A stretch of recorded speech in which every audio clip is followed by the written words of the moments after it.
بسم الله الرحمن الرحيم الحمد لله والصلاة والسلام على رسول الله وعلى آله وأصحابه أجمعين أما بعد ناظرین کرام السلام علیکم ورحمۃ اللہ وبرکاتہ۔ شرح الادب المفرد کے عنوان سے اس پروگرام کے ہمراہ ہم آپ کی خدمت میں حاضر ہیں، اور اس سے قبل گزشتہ نشست کے موقع پر ہم پڑھ رہے تھے امام بخاری رحمہ اللہ کی ایک کتاب کہ جس کا نام ہے الادب المفرد۔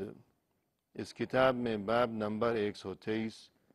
کہ جس کا عنوان قائم فرمایا ہے امام بخاری رحمہ اللہ نے، فرمائے کہ باب العفو والصفح عن الناس، یعنی لوگوں سے ہمیشہ عفو و درگزر کا سلوک روا رکھنا۔ یعنی دین اسلام میں اس بات کی ترغیب دی گئی ہے کہ انسان زیادہ سے زیادہ اس بات کی کوشش کیا کرے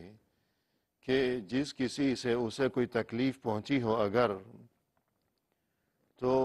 انتقامی کارروائی کی فکر کرنے کی بجائے عفو و درگزر اور یہ کہ تحمل و برداشت اور رواداری کا مظاہرہ کیا جائے۔ اس سلسلے میں ناظرین کرام، اس سے قبل ہم پڑھ رہے تھے یہ حدیث کہ جس کا نمبر ہے 244۔ فرمایا کہ عن وهب بن كيسان قال سمعت عبد الله بن الزبير يقول على المنبر خذ العفو وأمر بالعرف وأعرض عن الجاهلين، قال والله ما أمر بها أن تؤخذ إلا من أخلاق الناس، والله لآخذنها منهم ما صحبتهم۔ وهب ابن کیسان فرماتے ہیں کہ میں نے عبداللہ ابن زبیر رضی اللہ عنہما کو منبر پر یوں کہتے ہوئے سنا کہ وہ یہ آیت تلاوت کر رہے تھے منبر پر، خذ العفو وأمر بالعرف وأعرض عن الجاہلین، یعنی عفو و درگزر کا راستہ اختیار کیا کرو، اور یہ کہ ہمیشہ بھلائی کا حکم دیتے رہا کرو، مزید یہ کہ جو ناسمجھ قسم کے لوگ ہیں ان سے اعراض یعنی روگردانی کیا کرو۔ یعنی قرآن کریم کی یہ آیت ہے جو کہ سورۃ الاعراف میں ہے، آیت نمبر 199، اور اس کے بعد فرمایا کہ واللہ ما آمر بها ان تؤخذ الا من اخلاق الناس، کہ اللہ کی قسم یہ جو حکم ہے ہمارے لیے اللہ سبحانہ و تعالی کی طرف سے کہ عفو و درگزر سے کام لیا جائے اور بھلائی کا حکم دیا جائے، اور یہ کہ جو ناسمجھ قسم کے لوگ ہیں ان سے انسان ہمیشہ دور رہے، تو یہ حکم جو دیا گیا ہے تو اسی لیے دیا گیا ہے کہ ہم یہ اخلاق اور یہ عادات دوسروں کے اخلاق سے سیکھیں، کہ دوسرے ہمارے ساتھ اگر بد اخلاقی کا مظاہرہ کرتے ہیں تو ہم یہ عفو و درگزر کا معاملہ اب کس طرح کیا جائے گا، ہم یہ بات اور یہ اخلاق دوسروں کی بد اخلاقی کو دیکھ کر سیکھا کریں۔ پھر مزید فرمایا کہ واللہ لآخذنها منهم ما صحبتهم، جب تک لوگوں کے ساتھ میرا میل جول، ملاقات، تعلقات اور صحبت کے یہ سلسلے رہیں گے تو میں یہ عمدہ اور بہترین اخلاق میں لوگوں کی بد اخلاقی سے سیکھتا ہی رہوں گا۔ یعنی ناظرین کرام، پہلی بات تو یہ کہ یہ جو آیت تلاوت فرمائی عبداللہ ابن زبیر رضی اللہ عنہ نے، تو اس آیت میں اللہ سبحانہ و تعالی کی طرف سے انسانوں کو یہ حکم دیا گیا ہے کہ پہلی بات تو یہ کہ خذ العفو، کہ عفو و درگزر کا راستہ اختیار کیا کرو، کہ انتقام کی بجائے انسان معاف کر دیا کرے، اور دوسری بات یہ کہ وَأْمُرْ بِالْعُرْفِ، بھلائی کا حکم دیتے رہو، اور تیسری بات یہ کہ وَأَعْرِضْ عَنِ الْجَاهِلِينَ، نہ سمجھ قسم کے لوگوں سے روگردانی اختیار کرو، یعنی الجھنے کی ضرورت نہیں ہے۔ تو متعدد اہل علم کے بقول جب یہ حکم دیا کہ بھلائی کا حکم دیا کرو، تو اس کا لازمی نتیجہ یہ برآمد ہوگا کہ جب کوئی دوسروں کو بھلائی کا حکم دے گا تو شاید بہت سے لوگ ایسے ہوں گے وہاں اس معاشرے میں کہ جنہیں یہ بات پسند نہیں آئے گی کہ ہمیں یہ شخص بھلائی کا حکم کیوں دے رہا ہے، اور شاید اس وجہ سے وہ بھلائی کا حکم اور یہ اچھی بات سننے اور قبول کرنے کی بجائے جواب میں وہ شاید در پہ آزار ہو جائیں، دشمنی کرنے لگیں، تکلیف پہنچائیں۔ یا یہ بھی ہو سکتا ہے کہ عام زندگی میں شاید اگر کبھی انسان کو ایسی صورتحال کا سامنا کرنا پڑ گیا کہ اسے بھلائی کا کوئی حکم تو نہیں دیا، لیکن اس کے باوجود کوئی ایسا انسان ہے جو کہ تکلیف پہنچا رہا ہے اور بد اخلاقی کا یا بد سلوکی کا معاملہ وہ کر رہا ہے اگر ہمارے ساتھ، تو ہمیں یہ حکم دیا گیا ہے اللہ کی طرف سے قرآن کریم کی اس آیت میں کہ ہم ایسے موقع پر روگردانی کریں، یعنی خیریت کے ساتھ اور خاموشی کے ساتھ اپنا منہ موڑ کر وہاں سے چلتے بنیں، اور یہ کہ الجھنے کی کوشش نہ کی جائے ان لوگوں کے ساتھ کہ جو کم عقل اور ناسمجھ قسم کے لوگ ہوا کرتے ہیں، جیسا کہ قرآن کریم میں ایک دوسرے مقام پر ارشاد فرمائے کہ وَإِذَا خَاطَبَهُمُ الْجَاهِلُونَ قَالُوا سَلَامًا، یعنی اللہ کے جو خاص بندے ہیں ان کی جو بہت سی علامات ہیں اور جو ان کے طور طریقے ہیں، جو ان کے اخلاق و عادات ہیں، تو انہی میں سے ایک ان کی عادت اور پسندیدہ ترین عادت یہ بھی ہے کہ جب کوئی ناسمجھ قسم کا انسان ان کے ساتھ الجھنے کی اور بحث کرنے کی کوشش کرتا ہے تو جواب میں یہ اس کے ساتھ الجھنے کی بجائے اور برائی کا جواب برائی سے دینے کی بجائے ان کا مزاج یہ ہے کہ قالوا سلاما، ایسی بات کہہ کر چلتے بنتے ہیں کہ جس میں سبھی کے لیے سلامتی کا سامان ہو، کہ فتنہ و فساد کی بجائے خاموشی کے ساتھ وہاں سے چلے جایا کرتے ہیں۔ اور جیسا کہ ناظرین کرام کسی شاعر کا قول ہے کہ وَلَقَدْ أَمُرُّ عَلَى السَّفِيهِ يَسُبُّنِي فَأَمُرُّ ثَمَّةَ وَأَقُولُ لَا يَعْنِينِي، کہ بعض اوقات ایسی کیفیت پیش آیا کرتی ہے میرے ساتھ کہ میں جب کسی ناسمجھ اور کم عقل قسم کے انسان کے قریب سے گزرتا ہوں تو میں دیکھتا ہوں کہ وہ مجھے برا کہہ رہا ہے، کہ جیسے ہی مجھ پر اس کی نگاہ پڑی ہے تو برا کہنا اس نے شروع کر دیا، لیکن میں وہاں رکتا نہیں ہوں اور اس کے ساتھ الجھنے کی کوشش نہیں کرتا، بلکہ فَأَمُرُّ ثَمَّةَ وَأَقُولُ لَا يَعْنِينِي، میں خاموشی کے ساتھ وہاں سے گزر جاتا ہوں اور میں اپنے آپ کو یوں کہتا ہوں کہ لا یعنینی، کہ یہ جو برا کہہ رہا ہے یہ تو مجھے نہیں کہہ رہا بلکہ یہ تو شاید کسی اور کو برا کہہ رہا ہے، لہذا مجھے اس کا جواب دینے یا الجھنے کی کوئی ضرورت ہی نہیں ہے۔ تو ناظرین کرام،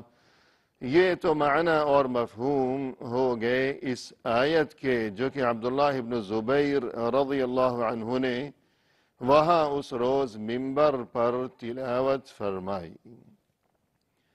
اور اس کے بعد وہ بات کہ جس کی بنا پر امام بخاری رحمہ اللہ نے یہ چیز یہاں درج فرمائی ہے اپنی کتاب الادب المفرد میں اس عنوان کے تحت کہ ہمیشہ عفو درگزر کا راستہ اپنایا جائے، تو وہ بات یہ ہے کہ یہ آیت تلاوت کرنے کے بعد عبداللہ ابن الزبیر رضی اللہ عنہ نے مزید یہ بھی ارشاد فرمایا کہ ہمیں یہ جو حکم دیا گیا ہے اللہ کی طرف سے یہ بہترین اخلاق اپنانے کا، تو یہ حکم اسی لیے دیا گیا ہے کہ ہم دوسروں کی بد اخلاقی سے اپنے اخلاق کو سنوارنے کا راستہ ہموار کریں، کہ ہم نے عمدہ اخلاق کس طرح سیکھنے ہیں، کس طرح اپنانے ہیں۔ تو جب کوئی دوسرا ہمارے ساتھ بد اخلاقی کا مظاہرہ کرے گا تبھی تو امتحان ہو سکے گا۔ یعنی دنیا میں جتنے بھی انسان ہیں، ظاہر ہے کہ وہ سبھی ایک جیسے تو نہیں ہیں، سبھی انسان ایک دوسرے سے جدا ہیں، لوگوں کے مزاج مختلف ہیں، لوگوں کی عادات مختلف ہیں، لوگوں کی شکلیں مختلف ہیں، کوئی نرم مزاج ہے، کوئی سخت مزاج ہے، کوئی خوش اخلاق ہے، کوئی بد اخلاق ہے، اور یہ کہ کوئی امانت دار ہے، کوئی بددیانت ہے۔ تو یوں تمام انسان برابر نہیں ہیں، اور یہ کہ کوئی بھی ایسا انسان نہیں ہے کہ جس میں خوبیاں ہی خوبیاں ہوا کریں، بلکہ کسی نہ کسی شکل میں کوئی نہ کوئی کمی ہر انسان میں موجود ہوا کرتی ہے، اور ہر عیب سے پاک یقیناً فقط اللہ کی ذات ہے۔ اور اسی لیے یہ مقولہ مشہور ہے عربی میں کہ من طلب اخا بلا عیب بقی بلا اخ، کہ جو کوئی ہمیشہ اس کوشش میں اور اس تلاش میں رہا کرتا ہو کہ مجھے کوئی ایسا بھائی نصیب ہو جائے کہ جس میں کوئی بھی عیب نہ ہو، جو ہر عیب سے خالی ہو، ایسا کوئی بھائی مل جائے مجھے، تو نتیجہ یہی ہوگا یقیناً کہ ایسا انسان تو ہمیشہ کے لیے زندگی بھر کے لیے اکیلا ہی رہ جائے گا، اور اسے کوئی بھائی کبھی میسر نہ آ سکے گا۔ تو یوں تمام انسانوں کے مزاج مختلف ہوا کرتے ہیں، تو اگر کوئی خوش اخلاقی کا مظاہرہ کرتا ہے ہمارے ساتھ، ہمیں اس سے خوش اخلاقی کا سبق سیکھنا چاہیے، لیکن اگر کوئی بد اخلاقی کا مظاہرہ کرتا ہے ہمارے ساتھ کبھی، تو ہمیں جواب میں اس کے ساتھ اسی طرح برائی کا جواب برائی سے دینے کی بجائے ہمیں اس موقع کو غنیمت جاننا چاہیے، اور یہ کہ ہمیں یہ سوچنا چاہیے کہ دین اسلام میں تعلیم یہ دی گئی ہے کہ ہم اچھے اخلاق اپنائیں، برائی کا بدلہ بھلائی سے دینا سیکھیں، اور یہ کہ لوگوں کو معاف کر دینے کا طریقہ اپنایا کریں۔ تو جو کوئی خوش اخلاقی سے پیش آیا ہے، اب اسے معاف کرنے کا معاملہ کہاں سے آئے گا؟ تو بد اخلاقی سے اگر کوئی پیش آتا ہے کہ جس طرح ناظرین کرام یہ بات سبھی جانتے ہیں کہ اگر کوئی شخص زندگی بھر کوئی کتاب پڑھتا رہے تو خوب اچھی طرح کتاب کو سمجھ لینے کے باوجود جب وہ مرحلہ آئے گا کہ اب وہ خود بیٹھا ہے کسی دوسرے کو وہ کتاب پڑھانے کے لیے، اب اس کے سامنے اس کلاس میں جو طلبہ ہیں، جب ان کے سامنے وہ بیٹھا ہے پڑھانے کے لیے، تو طلبہ میں سے ہر ایک کا مزاج جدا ہے، ہر ایک کی ذہنیت جدا ہے۔ اب ان کے ذہنوں میں جو سوالات آئیں گے وہ طرح طرح کے سوالات پوچھیں گے اپنے اس مدرس سے، اور پھر مزید یہ کہ ان میں سے کوئی بگڑا ہوا ہوگا، کوئی با ادب ہوگا، کوئی بے ادب ہوگا، تو زندگی بھر وہ کتاب پڑھتے رہنے کے باوجود اس قدر اس کے علم میں پختگی نہیں آ سکے گی کہ جس قدر پختگی اسے خود اپنے شاگردوں سے ملے گی، کہ شاگردوں کے سامنے جب وہ بیٹھے گا تو وہاں وہ جو کچھ سیکھے گا تو زندگی بھر کتاب پڑھنے کے باوجود اس نے وہ باتیں نہیں سیکھی ہوں گی۔ اسی طرح کوئی ڈاکٹر ہے، زندگی بھر وہ کتابیں پڑھتا رہا، اور یہ کہ کورس کے بعد کورس اور امتحانات اور ڈگریاں وغیرہ، لیکن جب وہ پریکٹس کے لیے بیٹھے گا تو مریضوں کا معائنہ کرنے کے بعد اور مریضوں کی کیفیت کا جائزہ لینے کے بعد اور مریضوں کی گفتگو سننے کے بعد اس کے علم میں جو مہارت اور جو پختگی آئے گی وہ صرف کتاب پڑھنے سے نہیں آ سکتی۔ یا اسی طرح کوئی انسان اگر کھانا پکانے کی ترکیبیں کسی کتاب میں پڑھتا رہے تو اس وقت تک اس کے اس فن میں پختگی اور مہارت وہ نہیں آ سکے گی کہ کیا وقت ہے کہ وہ عملی مشق اور باقاعدہ جب تک کھانا پکائے گا نہیں اٹھ کر تو اس وقت تک وہ بات اس کی سمجھ میں مکمل طریقے سے نہیں آ سکے گی۔ لہذا اگر کوئی انسان جب ہم سے بد اخلاقی کے ساتھ پیش آیا، اب ہماری آزمائش ہے کہ زندگی بھر کتابوں میں پڑھتے رہے اور وعظ و نصیحت میں ہم سنتے رہے یہ بات کہ صبر ایک چیز ہے جس کا نام ہے صبر، تحمل، برداشت، رواداری، ادفع باللتی ہی احسن، برائی کا جواب بھلائی سے دینا، خذ العفو، عفو درگزر کا راستہ اختیار کرنا، زندگی بھر سنتے رہے پڑھتے رہے، لیکن جب تک عملی مشق نہیں ہوگی اس وقت تک ہماری اس عادت میں اور اس مزاج میں پختگی نہیں آئے گی، اور اللہ کی طرف سے جو اجر و ثواب کے جس کا وعدہ کیا گیا ہے اور خوشخبری دی گئی ہے ہمیں کہ اگر ہم عفو درگزر اور صبر سے کام لیں گے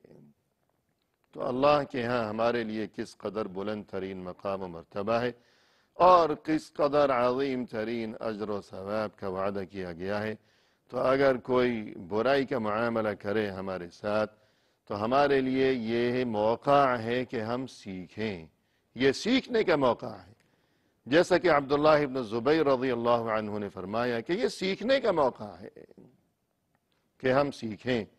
کہ صبر کیسے کرنا ہے، عفو درگزر کا مظاہرہ کس طرح کرنا ہے، اور یہ کہ اللہ کی طرف سے اجر و ثواب کو کس طرح اپنے دامن میں سمیٹنا ہے۔ اس کے بعد ناظرین کرام ہمارے سامنے